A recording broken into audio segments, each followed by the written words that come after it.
Welcome all to the Pro Football Radio Podcast.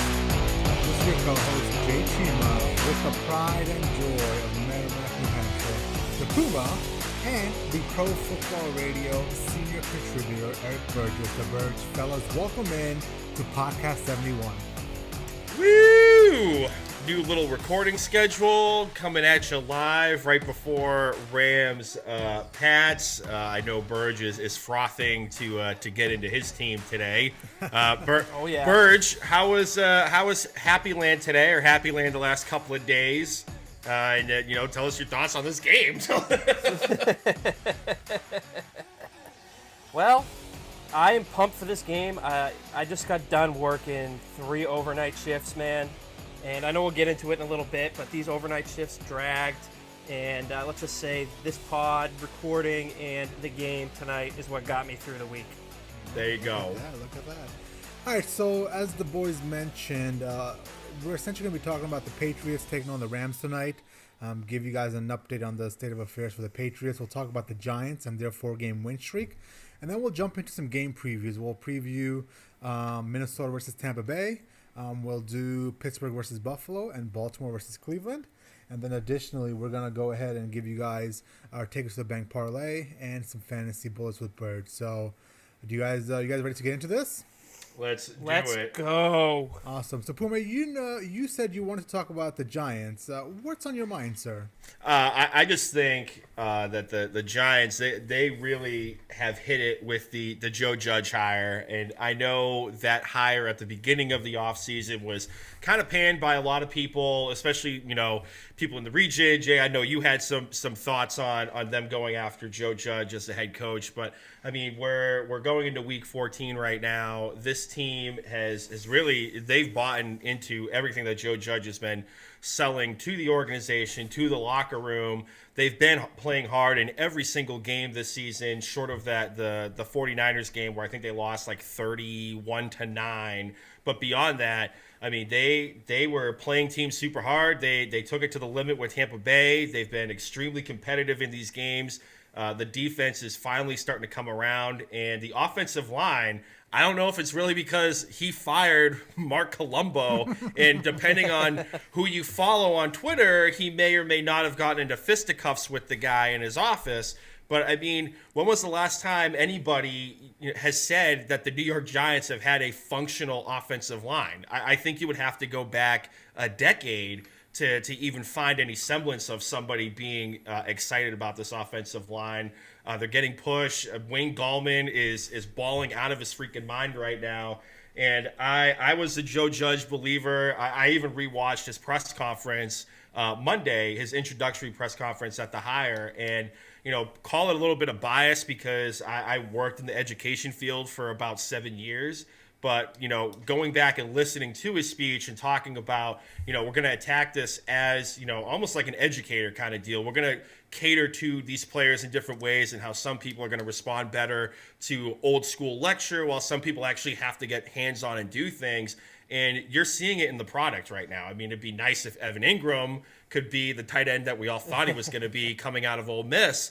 But, I mean, you can't look at this team right now. They're at the top of the NFC East, and even as a whole, this NFC East has been playing a lot more competitive football, regardless of the Dallas lack of showing against Baltimore.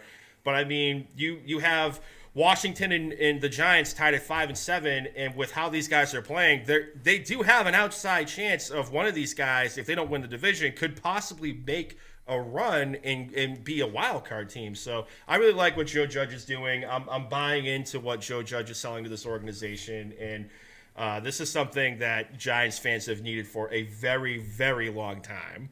Yeah, listen, I'll agree on that, man. I do think the Giants are starting to get into a good little groove here. They got a 4-game win streak going, and most of the reason that's happening, those wins are piling up now, is because their defense is playing really good football right now. Entering the season, we thought their defense was going to be the Achilles heel, but I do believe the stellar play of those players on defense has really done wonders for them.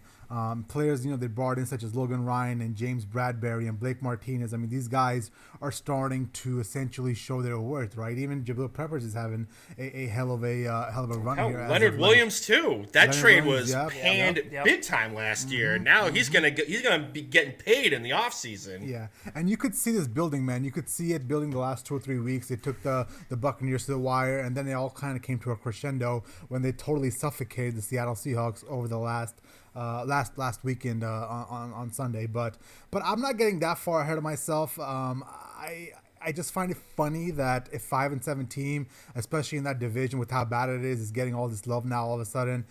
Call me maybe the hater that I am, and just because of my Patriots ties and just how much I hate the Giants. I'm not gonna jump up and down and give them all this praise like everybody else is giving them. I still think that Washington's probably gonna end up winning this division because at the end of the day, I'm still not very much sold on Joe Judge, right? I mean, at the end of the day, the guy was a special teams coach that came in and became a head coach, which is not normal. I mean, at the end of the day, I do know John Harbaugh did that, but I really, really lost a lot of respect for him when that rumor started circulating about how he and Mark Colombo got into an altercation, and I choose to believe that with the stories out there that they actually did get to the point where they had fisticuffs going, and if that's the case, then I, as a Giants fan, or even if from Giants ownership, I'm sitting there thinking to myself, is that your solution to things? Is you have to get into a fucking fist fight with somebody when you're trying to fire them? Like, I think Mark Colombo swung at him. I don't care who swung on who. You as the CEO of your team, essentially, the head coach and the quarterback play co-CEOs for a football franchise. If your answer to a problem is to swing on somebody, even if they attack you first, I think I would not be happy about that. For me, I lost all respect for him in that endeavor, and I don't think that's something that it might galvanize the team this year, but I personally don't think that's the recipe for success in the NFL. If that's what you've got to resort to resolve your problems. Look! The Joe Judge coaching signing this past offseason, I thought was comical. I did not think that it was going to work out at all. I kind of agreed with you on that, Jay. I wasn't a believer at all in that, but it seems like the team is definitely buying in. The 4-game win streak, I mean, obviously holding the Seahawks to 12 points, I mean, the defense is carrying this team. And while, you can pump the brakes a little bit, they're 5-7 and all that, but they were, 1-7 4 weeks ago? So, I mean, the team is definitely catching some fire here. And, I'm starting to buy into what Joe Judge is doing there, too. And, they're doing it without arguably their best player in Saquon Barkley the whole season. And they're finding it right now. I mean, you throw Saquon Barkley into this right now, who knows what this team is doing. Going forward, though, you have to be concerned about Daniel Jones. He's hurt now, and, you have to be concerned about the quarterback position for them going forward. Their defense, I love what they're doing on defense. They've helped my fantasy team the whole year. And, I never thought I would ever be buying into the Giants' defense, especially early on when they were getting spanked. And who would have thought they were going to get flexed into prime time at the end of the season? It warmed my heart to see Dallas get knocked down to the 1 o'clock game. Well, you know what's funny? You know what's funny about that? I wonder how Jerry Jones is feeling with somebody in the NFC East that's taking their spot on prime time. I think that's what's probably got hurt the most, right? It's like seeing an old ex doing much better than you, right? Cowboys don't deserve anything this year. They're an absolute joke. Warms my heart. They're an absolute joke, but they're 2 games better than the Giants. It's not like it's a vast difference in regards to their records. I mean, at the end of the day, it's a fucking dumpster fire in the NFC East. And listen, I just don't. I understand the Giants are playing at a pretty good level right now. They have a 4-game win streak, but I'm not ready to buy into this team. I'm not ready to buy into Joe Judge either. It's a nice little streak. It's 4 games. We'll see how the rest of the season pans out. Haterade. Yep. Haterade. I'm going off the record. 5-7 in the NFL is not a good record. I don't know where we're getting this love for Giants all of a sudden just because of the 4-game win streak. At one point they were 1-7, like you said, Burge, and they're still 5-7. Hey. And as we all know, you are what your record says you are in the NFL. Right. But like the at playoffs. Exactly. They get in the playoffs in 2020, and everybody's one COVID test away from having the house of cards come down. With how this defense is playing, Daniel Jones may be playing this week. I mean, the Washington football team and this team, they're playing out of their fucking minds right now. So they, get in the playoffs, and all bets are off at this point. Jay, let me ask you this: if they beat the Cardinals on Sunday, are you more of a buyer? No, absolutely not. Because I think the Cardinals, and this is going to be one of my takeaways this week, but I decided not to do it. But I do think the Cardinals are pretty big frauds in the NFL. They're on a 3-game losing streak now. If it wasn't for that Hail Mary pass, it'd have been a 5-game losing streak. So I think they're four of the last. Regardless, whatever the numbers are, all I know is the Arizona Cardinals are in a free fall right now, and I do believe the Giants have a good chance of winning this game. I still think Kyler Murray is not right, so maybe that might play into this, and the defense might feast on some of the errors that Kyler Murray is going to make. If they do win that game, maybe I start looking at this team a little differently. But I mean, at that point, they're still 6-7. Like I can't get over that record. What if they go 3-1 down the stretch? What if they go 3-1 down the stretch here? And they're at 9-7 at the end of the day. 8-8. That's a middle-of-the-pack team. That's a middle-of-the-pack team. Cleveland, that's going to get. That's a middle-of-the-pack team that's going to get dusted winning by the 7 Rams. of your last 8 games, though. You don't think they kind of found something there? I still think they're going to get dusted in the playoffs. Like whoever they end up playing, whether it's the Rams or whoever falls into that first playoff seed, that first wild card spot, I think they're going to get dusted by that team. I thought that in 07 and 2011 too. Look what happened. So. Well, that's a different scenario, man. That was a much better team than this team. Yeah, this defense is playing well, but it wasn't that defense with Umenyiora and Strahan and all those guys. I feel like it's a different level.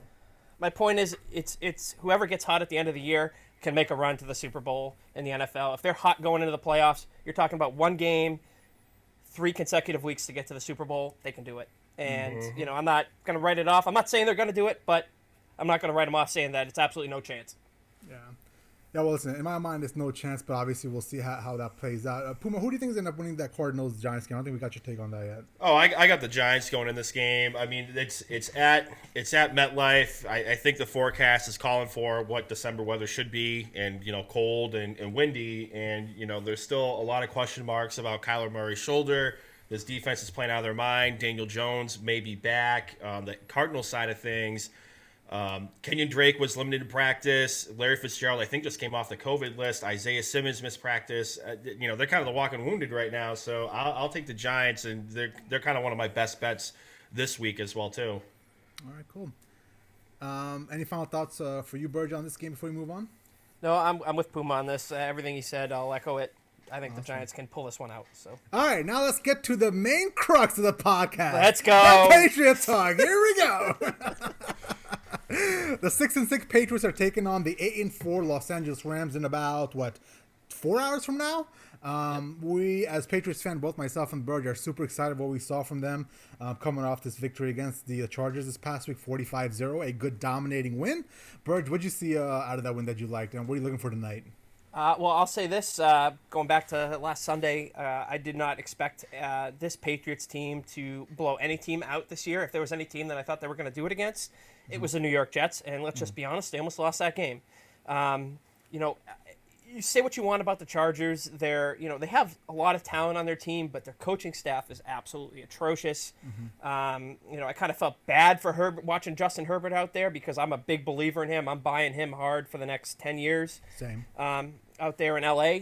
But, it felt really good to see this team show up, and it was, as much as I have said on record that I love close games and that I love the fact that these games are going to be intense to the end. Watching this game on Sunday, it was so nice to not have to get invested in it.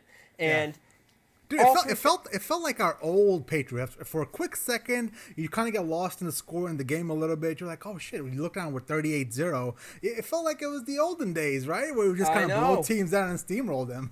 It felt really good to see it. And like I said, say what you want about the Chargers, but I don't think anybody expected them to shut out the Chargers on Sunday, given the talent they have on offense with Eckler back, Keenan Allen, and the way Herbert's been balling out this year.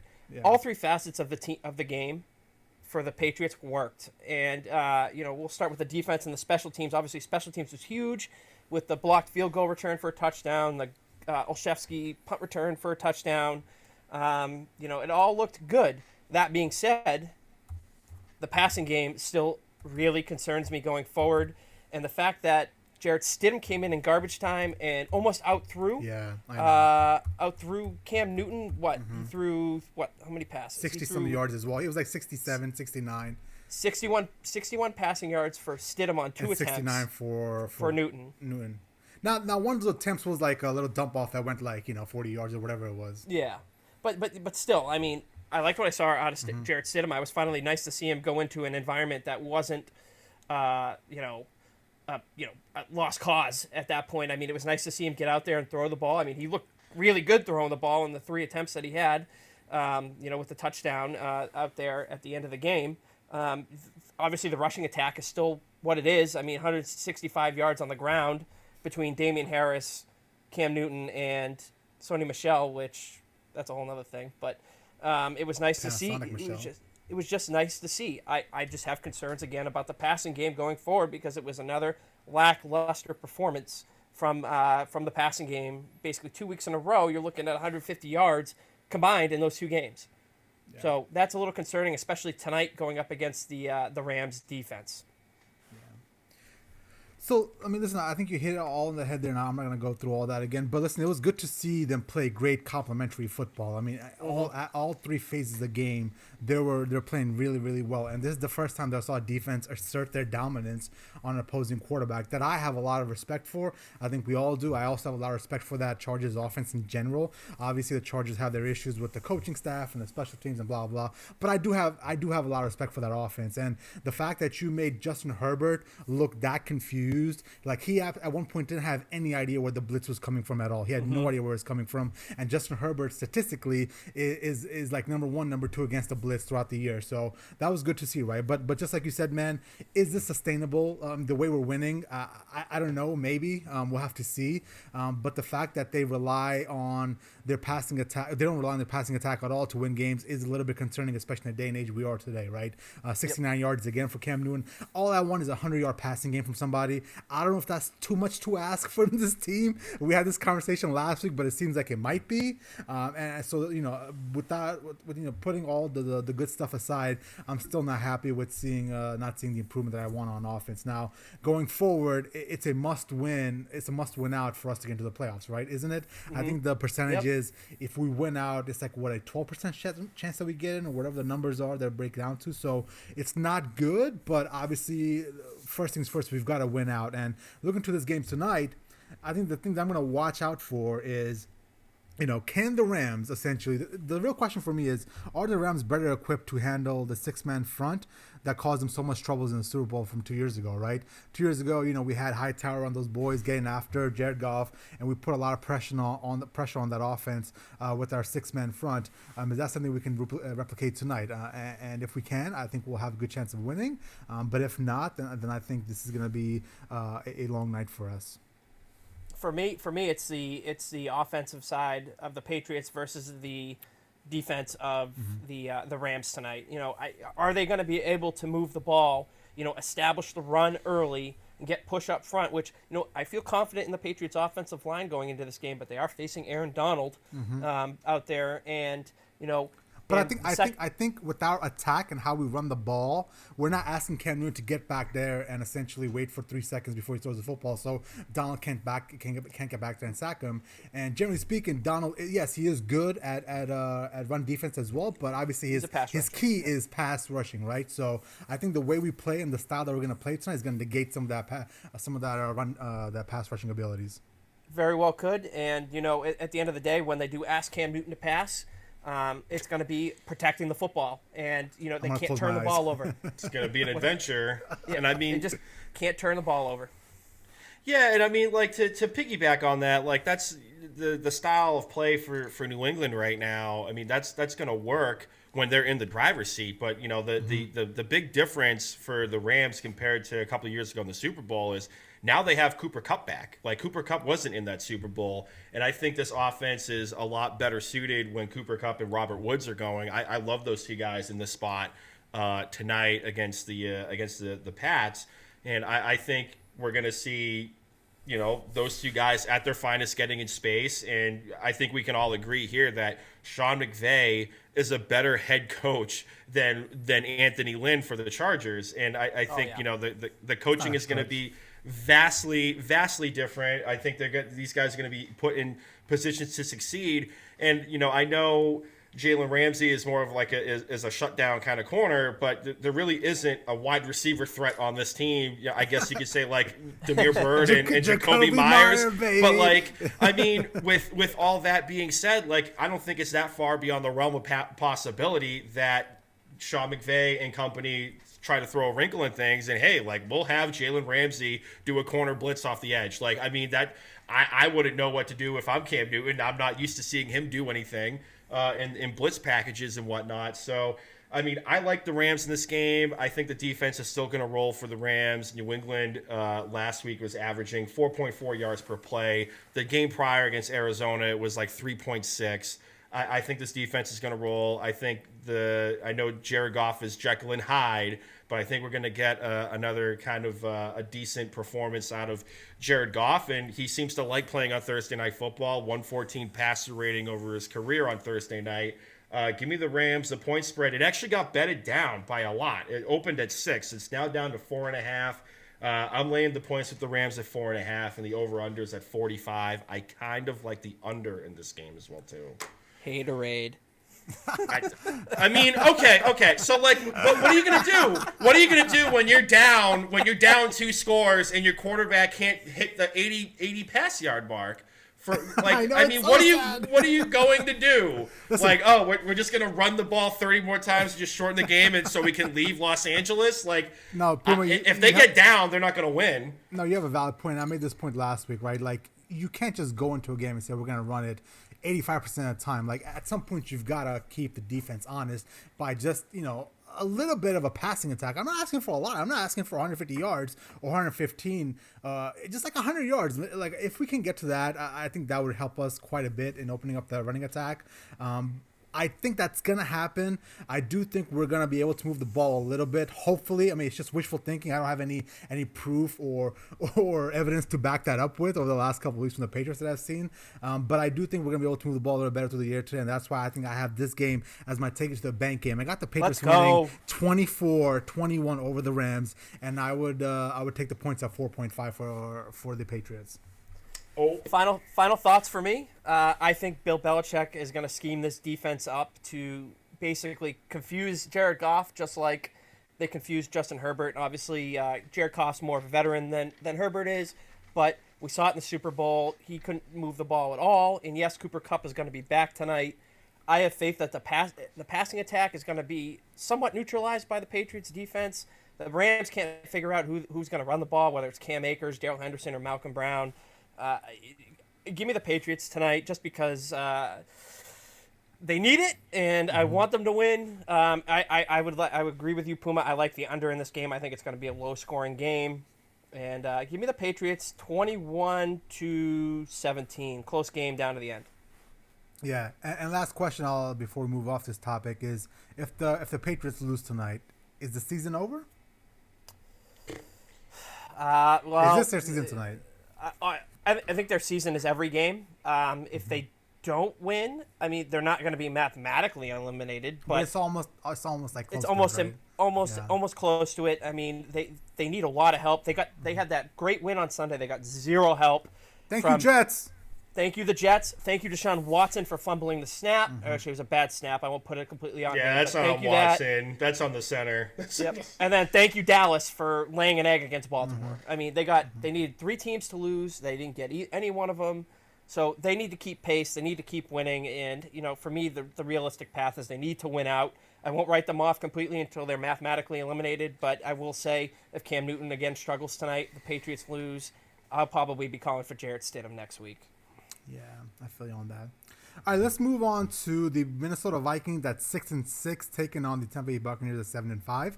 Puma, who you got win this game? I'm feeling froggy. This is going to be my take it to the bank leg of the parlay. I like Minnesota in this game. They're 6.5-point dogs. I'm taking the points, 6.5 for the Vikings. I mean, they're coming off of I guess you could say a air quote thrilling football game versus the lowly Jacksonville Jaguars. They went to overtime. They squeaked out a win. it was a weird weekend real quick for football. I mean, you had the Jets almost winning, and then Greg Williams does everybody a favor and calls zero blitz, so they lose and they still stay ahead in the Trevor Lawrence sweepstakes. I think even though Greg Williams got fired. Greg Williams should never have to pay for his dinner in New York City ever again. Absolutely not. Like the complete opposite of the Super Bowl.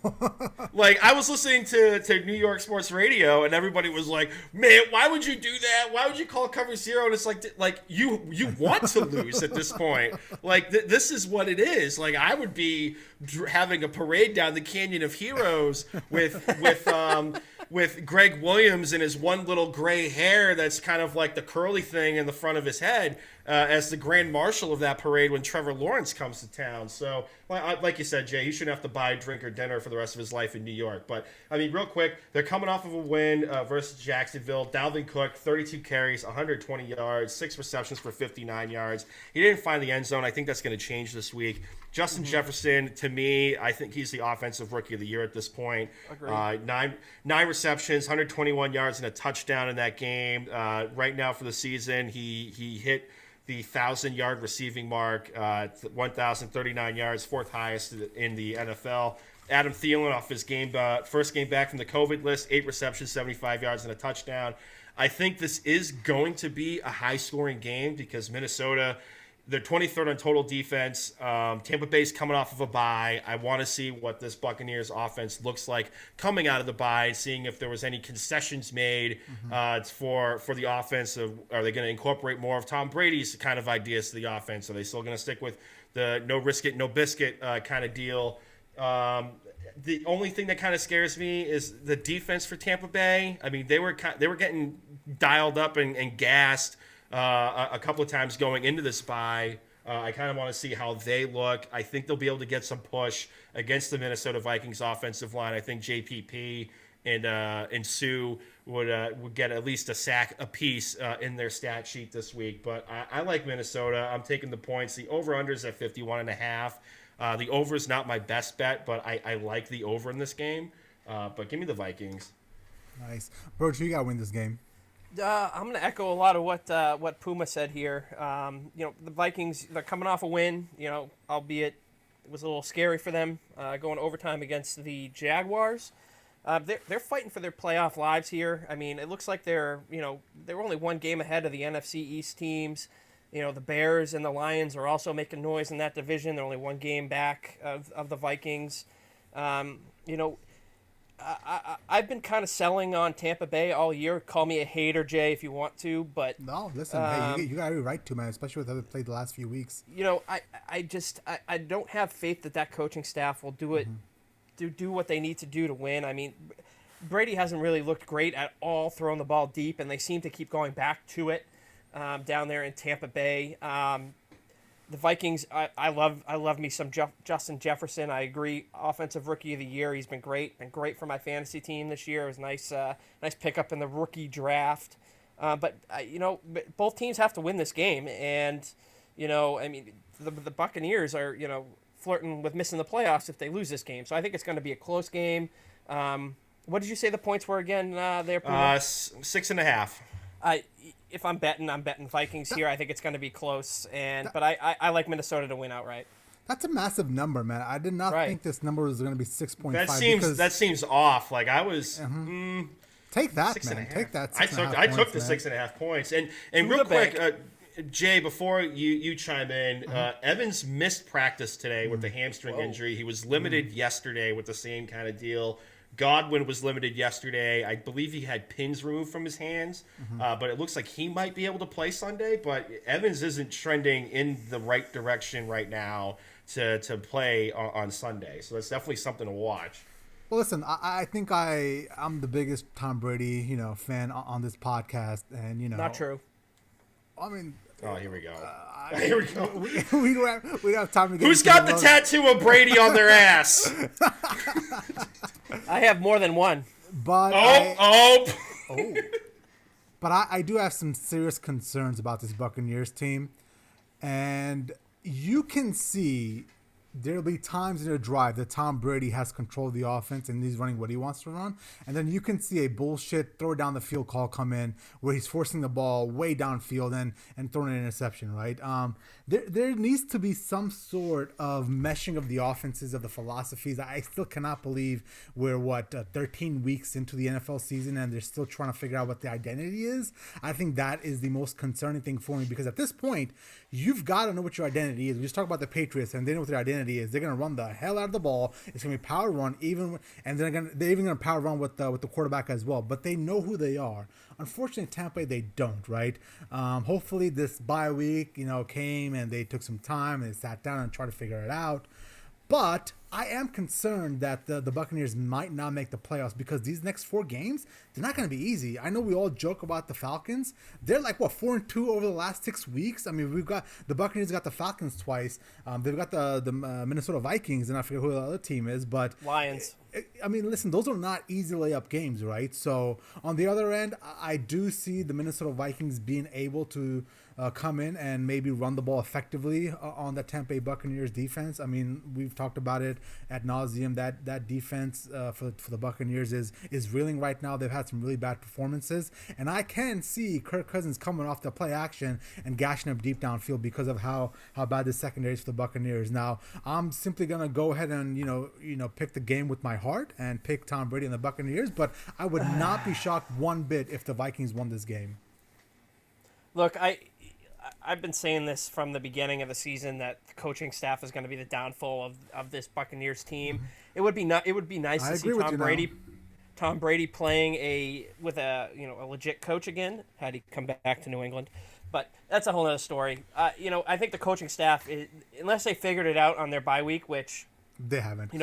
If you're not with how arrogant Bruce Arians is with his offense, they're not going to figure out in 2 weeks. Like if at this point now, 13 weeks in, they're not going to be able to fix it in my mind. Especially if they keep getting these injuries. If Evans doesn't play, I mean, that's a pretty big piece of their offense right there. Mm-hmm. Yeah. So. Cool. Any last second thoughts on this game before we move on? I love Tom Brady. I love him more. Here we go. I mean, give me the peen. Give me the Tom Brady peen. Skull. I'm gonna get a tattoo that just says Tom Brady peen. Oh my god. All right. Let's move on to one of the best games of the week, probably the best. I think it is the game of the week. Game of the week. The 11-1 Pittsburgh Steelers coming off an insane loss to the Washington football team. I almost said Redskins. Oh, nice catch. Against the 9-3 Buffalo Bills. Puma, he got to win this game. I'm going Buffalo in this game. I mean, the point spread's 2.5. Buffalo. Puma, are you wearing your Bills hoodie right now? No. Underwear though, but no hoodie. Okay.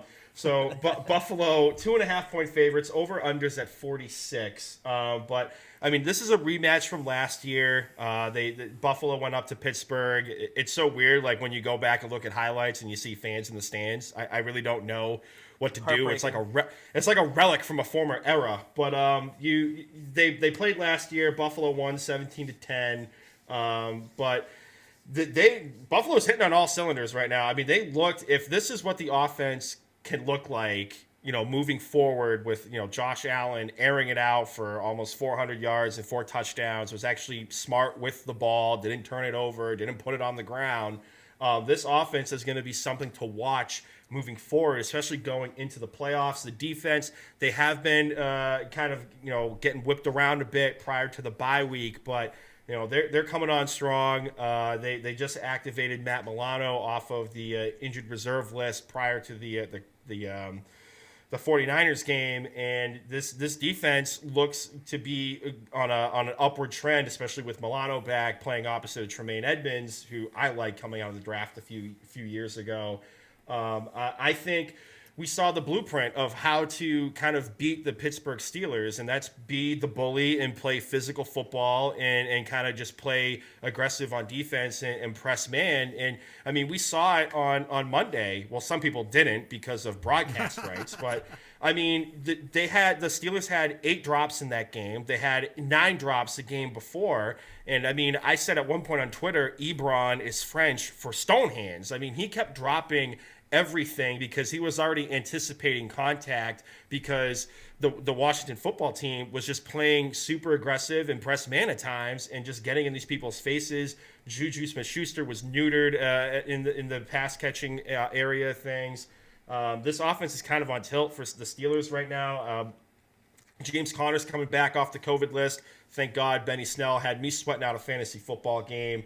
But I like Buffalo in this matchup. I think their defense can do exactly what Washington did, and even Baltimore to an extent the game before. So give me the 2.5 for Buffalo. I kind of like the under of 46, especially because they're playing at home in Buffalo, and it's going to be freezing. It is what it is. Bro, you got to win this game. Oh, Puma. You and I have had a nice back and forth on this. Oh, man, I should have taken screenshots and put it up and have people figure out whose ticket to the bank it was. Look. The Steelers' defense all year has played out of their mind. You know, T.J. Watt could be Defensive Player of the Year this year out there in Pittsburgh. You know, they did lose Joe Hayden in that game to a concussion on Sunday against the Washington football team. But, you know, you can compare it to last year all you want. The Steelers did not have Ben Roethlisberger last year in that game. That offense, I mean, you can say what you want about the drops. I'd be okay if Eric Ebron went away. You know, I mean, he was killing me in that game. I mean, even though I was rooting for the Steelers to lose so the Patriots can maintain their 16-0 regular season record. Don't make a comment, Puma.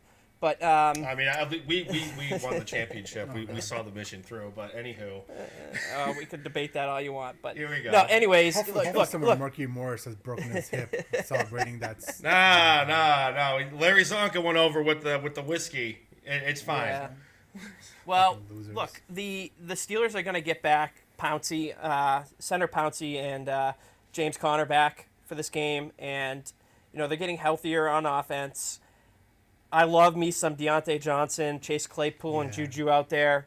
I like the Steelers' offense to put up points. You know, if there's any team that can really fight through the drops, I know they didn't last week. It's the Steelers. They did it the week before against Baltimore, and you know they've been kind of thrown around the last couple of weeks because of the COVID-19 scheduling conundrum that the NFL has decided to jam down our throats. The 49ers on Monday night against, playing Buffalo, their corners were atrocious in that game. I was getting so triggered on Twitter and in text messages the way that secondary played that game. I like that the Steelers can come out and get more pressure on Josh Allen in this game, maybe confuse him a bit more. This is my take it to the bank game. I like Pittsburgh to go into Buffalo and right their ship this week. Depending on the weather, I haven't seen a forecast. I think it could be, you could hit the over in this game, but I like Pittsburgh to go up there and win right their ship and continue as the 1 seed in the AFC moving forward. Take it to the bank, Puma.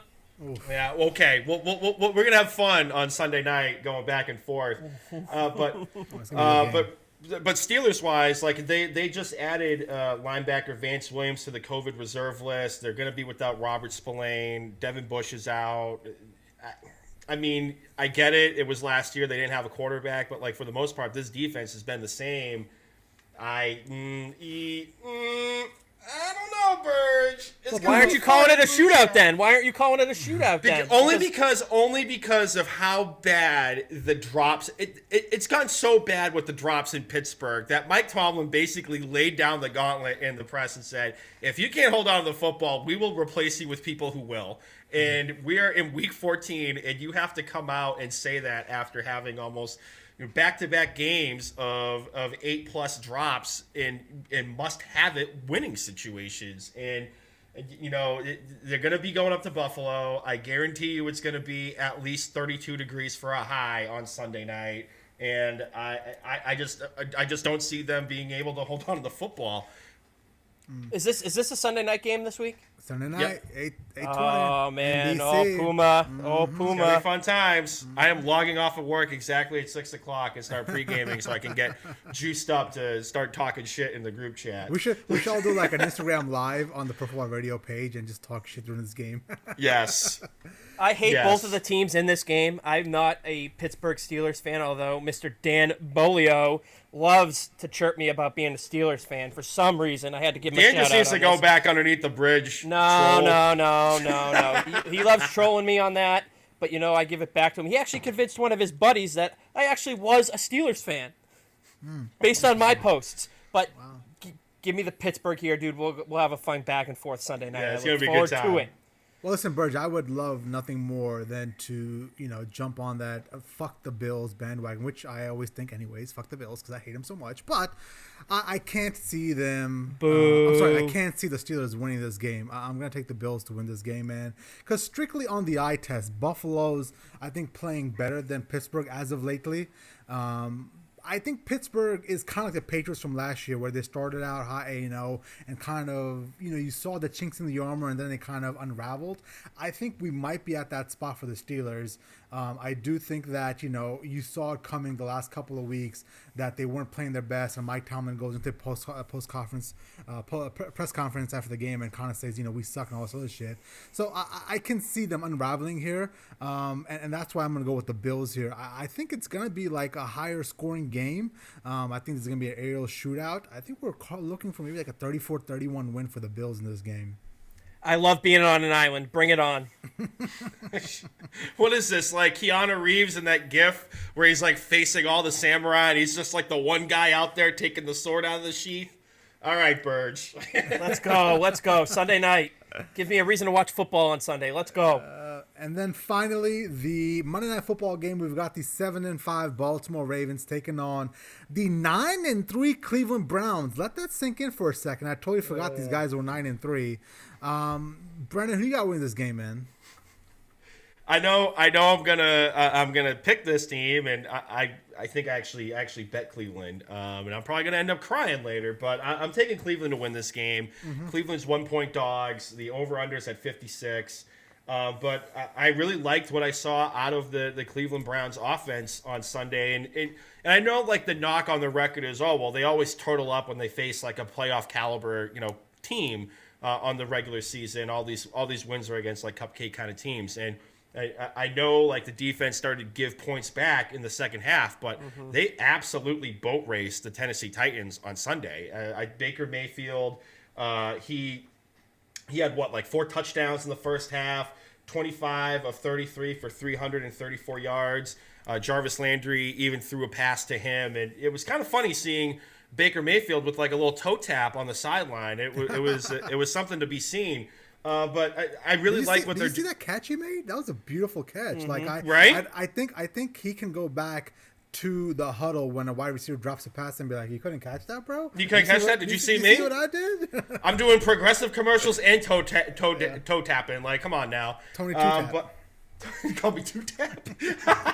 But no, really though, I like what this offense looks like. Kevin Stefanski should be getting some love as a possible head coach of the year, considering what this dumpster fire of a roster was last year under Freddie Outhouse, because I'm not using his actual last name. You can look up the head coach last year for his actual name. But let's be honest, too. This offense seems to have been operating a bit more smoothly, not just because Nick Chubb came back, but because Odell's not in the lineup anymore. This offense seems to be more balanced. They're not trying to force feed the football to anybody.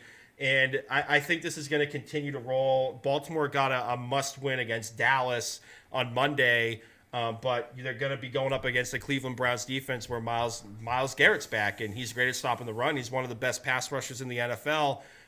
Give me Cleveland in this matchup, even though the running attack for the Browns might have an uphill battle because Calais Campbell will be back. But I still think Nick Chubb and Kareem Hunt find the end zone apiece each. Bird, you got to win this game, bud. I can't believe there's actually a day where the Cleveland Browns are 9-3 and in the playoffs, and the Patriots are not. I mean, it stinks to think about. Look, I kind of echoing with what Puma is saying here with buying the Cleveland Browns this week and probably going to cry on Sunday when they choke it away. I agree 100% about Kevin Stefanski, about him being a front runner for Coach of the Year. Given what he's done with this team, the Ravens did get their must win against a bad Dallas team on Monday night. I know. Fucking Dallas! Worst rush defense in the league, and the Ravens ran all over them. The Cleveland Browns, I mean, granted, the Titans went down early, but they held Derrick Henry to just 60 yards on 15 carries in that game, which obviously I have bitterness towards because of my fantasy team needed him. But, the Cleveland Browns, they can keep winning, and, obviously for me as a Patriots fan, this is kind of a lose-lose game. You kind of need both the Browns and the Ravens to lose for the path to be alive for the Patriots. But I just think that the Cleveland Browns have kind of found something that's worked, and they're gonna win this game. And we'll say 31-24 in this game. I do think that the Ravens will score some points. Dude, I thought about this quite a bit, and I really don't know who's gonna win this game. Like, I can literally flip a coin and see that both teams can win this game. On both ends, like, I think the Cleveland win against the Titans this past week was great, but I think it's more of a, I need to see it more often for me to believe in that kind of performance from those guys. I think they just had a great day, and I think that the Titans just didn't show up for the first half. I think when they finally did show up in the second half, they had some pride.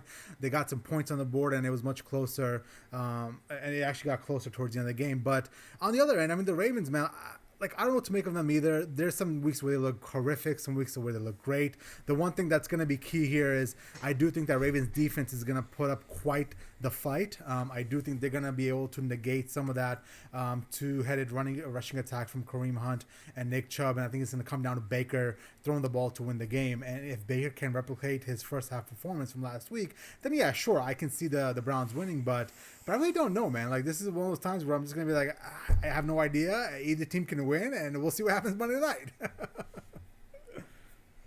Yeah, Baker Mayfield could come out and lay an egg against, a divisional opponent. And who knows? Lamar Jackson could come out and run for 200 yards for all we know. It could go either way. I can't pick against the Browns in this game just the way that they've been playing lately. Yeah. Cool. All right, you guys want to hit up the Take It to the Bank parlay, Puma? Yes, sir. So, if for those keeping track at home, the Take It to the Bank parlay this week, we have Jay taking the New England Patriots plus the points, plus 4.5. Burge taking the Pittsburgh Steelers money line. Shame on this man. And I'm taking the Vikings plus 6.5 against Tampa Bay. Real quick, some of my personal bets, some of my personal tickets that I placed in the great state of New Jersey this morning, courtesy of DraftKings, the official betting platform of the Pro Football Radio podcast. I have the Carolina Panthers going up against the Denver Broncos. Carolina's favored by 3.5. Teddy Bridgewater is historic against the spread. Give me the Panthers, even though Christian McCaffrey may miss with a shoulder/quad injury. I got the Cleveland Browns plus 1, Buffalo Bills minus 2.5. Washington football team against the 49ers, 3.5-point dogs. Give me that all day. I have a lot of exposure to the Giants this week. I took the Giants money line on top of the Giants points. They're 1.5-point dogs versus the Arizona Cardinals. And the LA Rams, I took I'm laying the points tonight against New England. I'm taking the 4.5. And one bet that I didn't place, and I'm kind of glad I didn't, is the Dolphins plus 7 versus the Kansas City Chiefs. Now, Kansas City has been 0-4 against the spread the last couple of weeks, but they're facing a Dolphins offense that doesn't have really an offensive identity at this point. And I think this is going to be a get-right game for the Kansas City Chiefs, and I think they cover. But I was kicking the tires on taking the Dolphins as 7-point dogs. But when I saw the public money coming in on Miami, I kind of got scared off by my own favorite team. Yeah. Puma, are you taking a drive out to Jersey next Thursday? Next Thursday, yeah, probably. I might join you, man. I've been flirting with the idea of maybe putting some money back in. I kind of got Degenerate. scared. I got scared that one week where I lost $120, and I still not able to get over the fact that fucking Cincinnati beat Tennessee. Like how am I supposed to know that? How am I supposed to know that? It's fine, man. I got $160 on the line this week. It's okay. But real quick though, in regards to betting in the great state of Connecticut, there was some headway between DraftKings and I believe it is the tribe that runs Foxwoods. That they may have an agreement in place. I don't know if it's going to be like North Carolina where sports betting is legal in the state, but you have to physically be on tribal property or go up to a counter to place the bet. But we might not have to drive to New Jersey. We might have to drive to the other end of the state of Connecticut, but at least we're not driving over the tap and then through the New Jersey Turnpike. Fuck the tap. You guys should just move to New Hampshire, baby. Yeah, I was already up there, man. I think Mohegan Sun's a much better drive than the drive out to New Jersey. Uh-huh. Plus, we'll hit up Sarah O, see what she's up to in Mystic, yeah, this right? is true. This is true. Those right. are my best bets this week. Cool. All right, and then the final segment of the day, we're going to talk about some fantasy advice from Eric Burgess, a.k.a. Fantasy Pulse with the Burge. So, how you guys doing making the playoffs this week? I got two teams that are going to be fighting in the playoffs this week. How about you guys? Yeah, listen, I got a weird thing here in my league. This is the first year I'm doing this league with my buddies back from Columbus, and they got a bye for like the top 2 seeds, which is kind of weird. So this week I'm just kind of sitting out doing nothing, which is kind of weird. But I have no advice. I have no questions for you this week. Burge, for me, it comes down to the running back, confidence meter for two guys. You have the Bengals at home versus the Dallas Cowboys, which they were a sieve against the Baltimore Ravens rushing attack on Monday night. But it's the Bengals, their offensive lineman, a first-round pick last year, Jonah Williams, was placed on IR. Joe Mixon is going to miss this game. And a Finley will be a quarterback. We just don't know which one it is. Do you have any confidence in starting Giovanni Bernard this week if you are a manager that has him on your roster? Over who? Let's see. For your example. Michael Pittman Jr., Antonio Brown, which I think I might just leave him in there given how banged up the wide receiver position is for the Bucs right now. Kenyon Drake is questionable at this point. Would you start Giovanni Bernard regardless of who is in the flex? Any confidence? You gotta love the matchup. Right. They're playing one of the, if not the worst running defenses in the league in the Cowboys. You got to think that they're going to need to run to, open up the passing game for their backup quarterbacks there. One of the Finleys. I haven't even been paying attention to the Bengals. But, at this point, you got to think about the matchup. And the matchup is very favorable to the lead back in Cincinnati, which, because Joe Mixon is out, you're very much looking at Giovanni Bernard as being that guy. I know last week, he didn't have that great of a performance, but the matchup this week screams smash. But I'm not ready for you. In your case, I'm not ready to write off Michael Pittman Jr. either. He's come on of late. Is this a PPR league that you're in? Yeah, full PPR. I might go Pittman, but like if with Kenyon Drake being questionable now. And I don't know how this happened to me with waivers, but I have Bernard or Mike Davis if I need to, and Mike Davis might be the lead back versus Denver because Absolutely. Christian McCaffrey might be out. I think you got to make the decision Sunday morning, and you and I can, we can touch base on Sunday. But like in terms of Kenyon Drake, I'm more or less fading him at this point. In full PPR, he's had a couple of good weeks here. He's very touchdown dependent. In his fantasy results. Before the last 3 weeks where he's averaged, 16, 24, 13 points in full PPR, he just hasn't been all that impressive. He's very, very touchdown dependent. And if you don't get the touchdown out of him, you're not really going to get that, what you need out of him as your running back. So. Gotcha. That's all I got. That was my running back trust-o-meter question, and Burge nailed it. Yeah, let's go. Burge, anything else before we get to the playoff picture? So I got a question for more or less Jay here, because I know Puma doesn't want to hear about the Patriots, but if the Patriots lose tonight and miss the playoffs, do you consider this season a complete, utter failure on the part of Bill Belichick as the coach and the New England Patriots franchise? Yes, of course. We don't hang banners for 8 and 8s, 7 and 9s. We weren't good enough to make the playoffs. It's a bad season. We need to rebuild for the future. I think that answer. I think the answer is fairly self-explanatory. It was a bad season. It's a failure. I see. If this team finishes 8 and 8 or 9 and 7, I do not consider it a complete and utter failure. I consider it a personnel failure, meaning the fact that they did not address certain needs, regardless of the opt-outs that occurred on defense. They didn't address personnel issues on offense in this year, outside of the quarterback position. We'll forget that one. But, the skill positions with the wide receivers and the tight ends, they really didn't do enough to address it.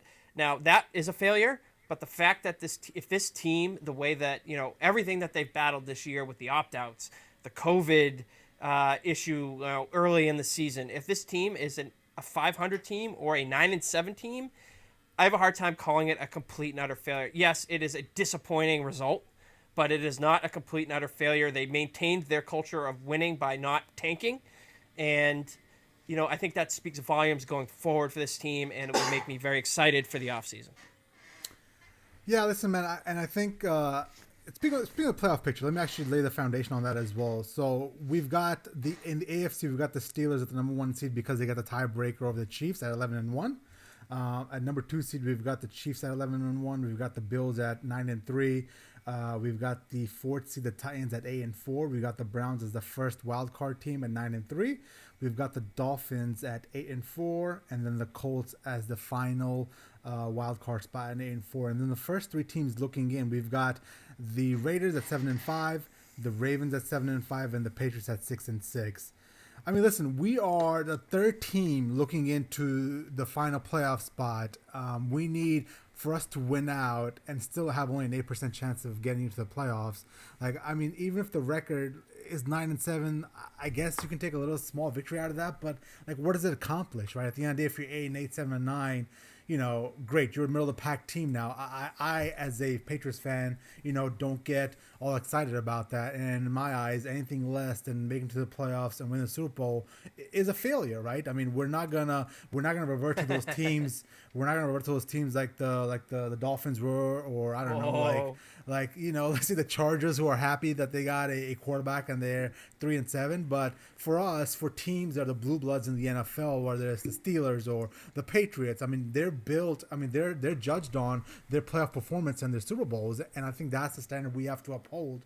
And if you don't uphold that standard, then you become the Dolphins. Too unrealistic. All right. Enough of the shots across the bow. You're talking as a guy Jay, you're talking as a guy that has never experienced what life was for a Patriots fan prior to 2001. This team, for all the blue-bloodedness that it is right now, was a laughingstock. They kept Bob Kraft, when he bought the team, kept kicking the tires on, I'm going to hold Foxborough hostage, and if I don't get a new stadium, I'm going to move to Hartford, Connecticut. I mean, Chris Russo can write books on that one. This team has really not been a blue blood franchise throughout the entirety of its existence up until 2001. So this is what normal franchises go through. This is an off year. This is a rebuild. And as a guy with no skin in the game, for all the things that have been going on with the COVID and Cam Newton getting COVID, and you couldn't practice essentially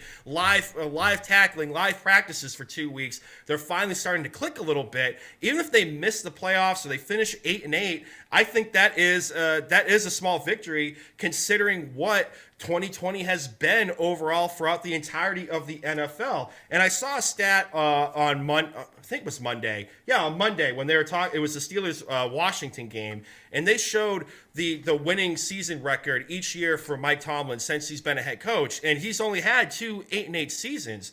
And that's considered almost Mount Rushmore-esque of head coaching right there.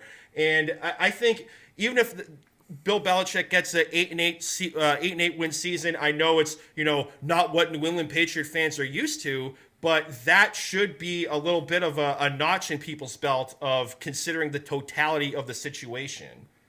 I'm never one. Second Dolphins dig that got you? Was that the one that? No, I just didn't want to cut.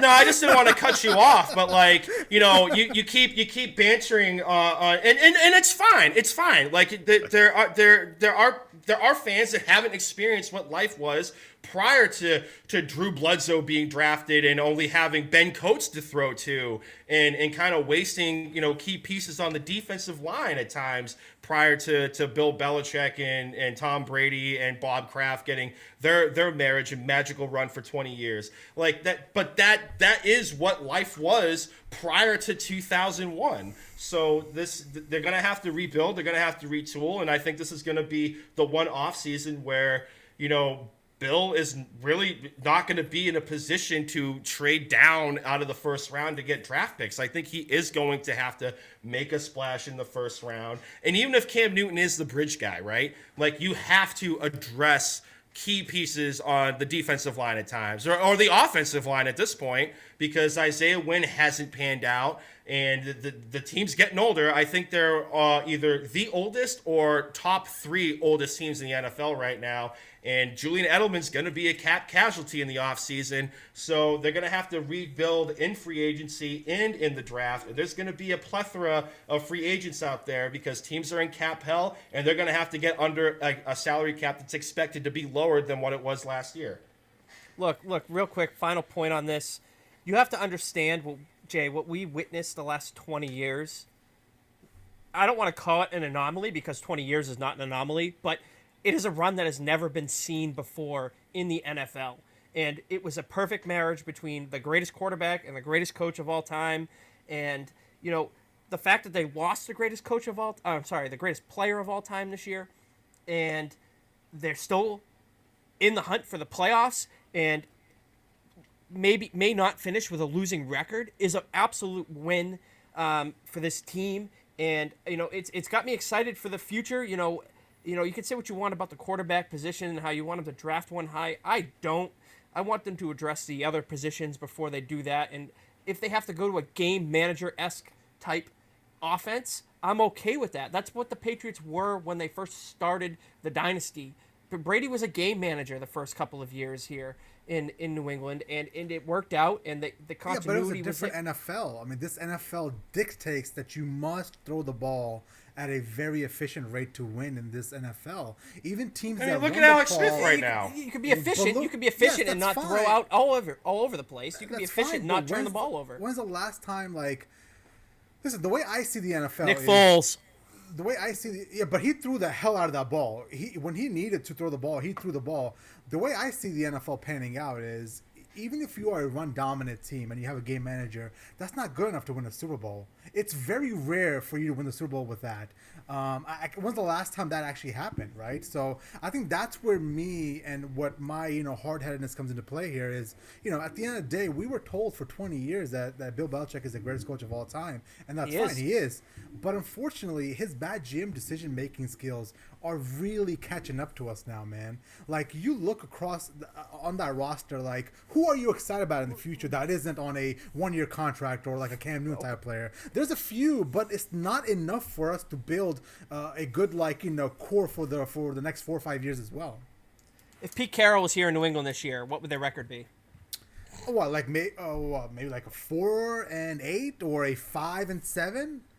I mean, you think it's that close? That's 1 or 2 games off of 6-6. Yeah, see, man. I disagree with that. We'll be able to beat the Jets twice. We would probably. Hell, you can go back to Pete Carroll when he was the head coach of the New England Patriots. Mm-hmm. He took Bill Parcells' team and ran it into the ground. Yep. So I don't know. I like the fact that they're keeping the culture going this year. They're not tanking for a draft pick. They're keeping the winning culture going, even if it doesn't get them to where they need to be. It's great for the continuity of the franchise going into next season. And this offseason, they're going to have money to spend. They're one of the teams that's not in cap hell. Heat on the bottom. And, who knows? Yeah. Listen, and let's finish out this playoff picture real quick, and we'll talk about who's going to go to the Super Bowl. On the NFC side, the number 1 seed, we've got the 10-2 Saints. Number 2 seed, we got the Packers at 9-3. Number 3, we got the Rams at 8-4. Number 4, you got the 5-7 Giants. Number 5, you got the Seahawks at 8-4, getting the first wild card spot. The Buccaneers are at 7-5, and then the last wild card spot at number 7 for the Vikings at 6-6. Because they got the tiebreaker over the Cardinals, and then the first couple of teams looking in, you've got the Cardinals at the 8th seed at 6-6, and then you've got like 3, 5, and 7 teams, like 4, 5, and 7 teams actually: Bears, Lions, 49ers, and the Redskins. So my apologies, the football team. But the question I want to pose is, I ask this every week now. Essentially, has your Super Bowl prediction changed with the most up-to-date recent information you've received from the NFL? I mean, I'm going to stick to my guns. I'm going to stick with my guns. I know it was my let's get nuts pick of Steelers Cardinals. Are you a little concerned about the Cardinals, or are you still? I mean, a little bit. I think my mindset is the shoulder is going to get better for Kyler if it's still a problem, and it clearly still is at times. And playing in the cold weather of the Northeast isn't going to help anything. But I mean, I said it earlier, like it's 2020 and it's COVID. Like we're one positive test away from, some teams having their house of cards come down and some teams sneaking into the playoffs because of that. So I'll still stick with my Steelers Cardinals pick for the Super Bowl. But like in my opening segment, I don't think it's that far beyond the realm of possibility that if Washington is able to string a few more wins together, that they could sneak in as a wild card team. And especially like you said, Jay, like the Buccaneers schedule is not going to get any easier after this. They have to win this game against Minnesota. Minnesota needs to win it too to keep pace in the NFC North. And if Washington streaks a few wins together, gets some help, I don't think it's beyond the realm that you might have 2 NFC East teams in the playoffs. Yeah, Birch, how about you, man? You still got what was your Super Bowl picks? I honestly don't remember. Yeah, I don't either. But I got no doubt that it's changed a bit. I think I picked the Titans and the Cardinals early on here. I'm gonna fade on that now. I'll admit my L's on that. My pick right now is, Green Bay is balling out. That offense is great. The defense is playing well as well.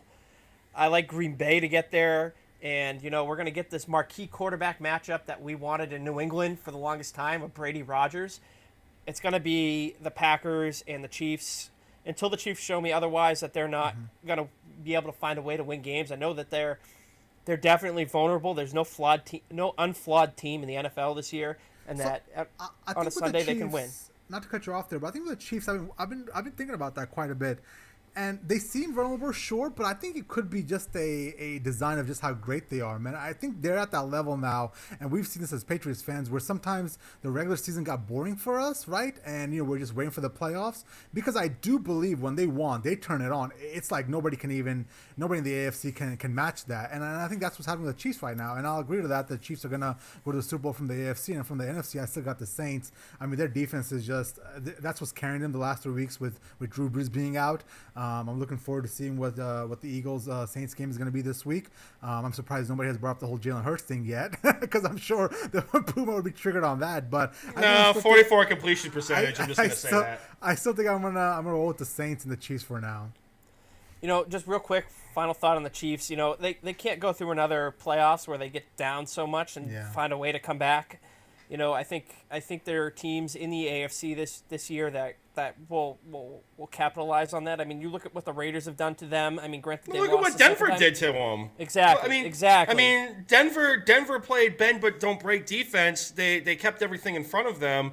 And Kansas City, it might be them getting bored from rolling in the regular season, but I mean, the stats don't lie. They're towards middle of the pack at best in the red zone because their vertical threat is neutered if they get close to goal to go situations. And I think that's going to be a problem in the playoffs if that continues, and if people take what the Raiders and the Broncos did on the defensive side of the football and mesh that with the their Patriots offensive game plan. And the Pats too, exactly. So, like, if you neuter that vertical threat, all they have is crossers between Hardman and Tyreek Hill, and then I guess they hope for a little bit more push on the offensive line, and maybe Clyde Edwards-Helaire or Le'Veon Bell can fall into the end zone.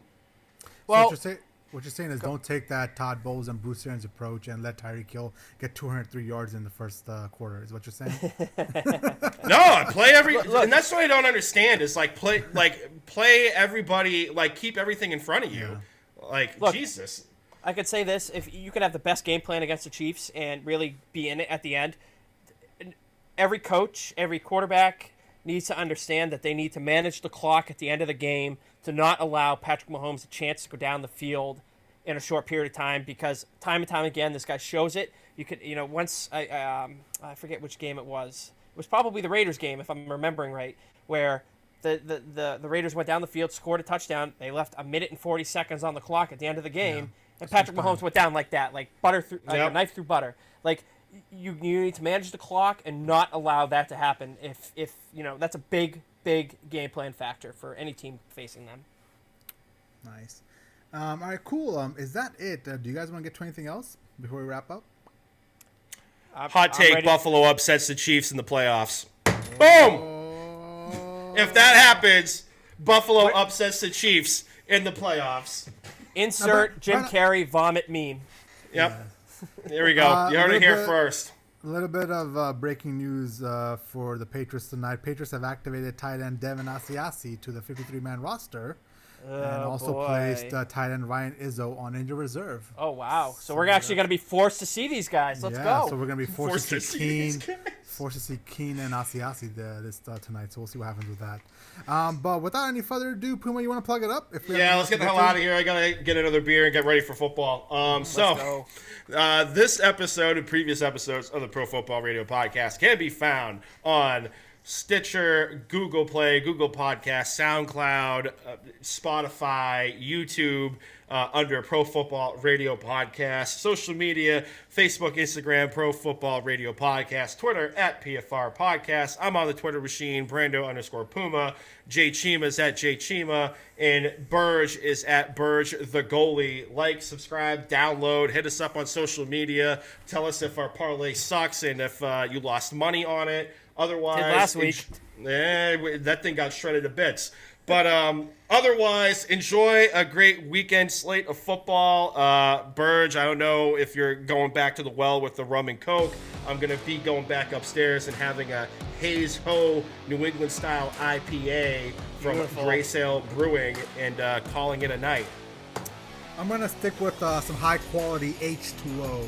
I want to make sure my muscles are look hydrated. Look at you. Being the responsible one. The guy who cracked a cold one at the beginning of the game of the podcast. Yep. All right. It's been a great pleasure, fellas. We'll talk to you guys next week. Fire Castillo! Let's go, Pats, baby.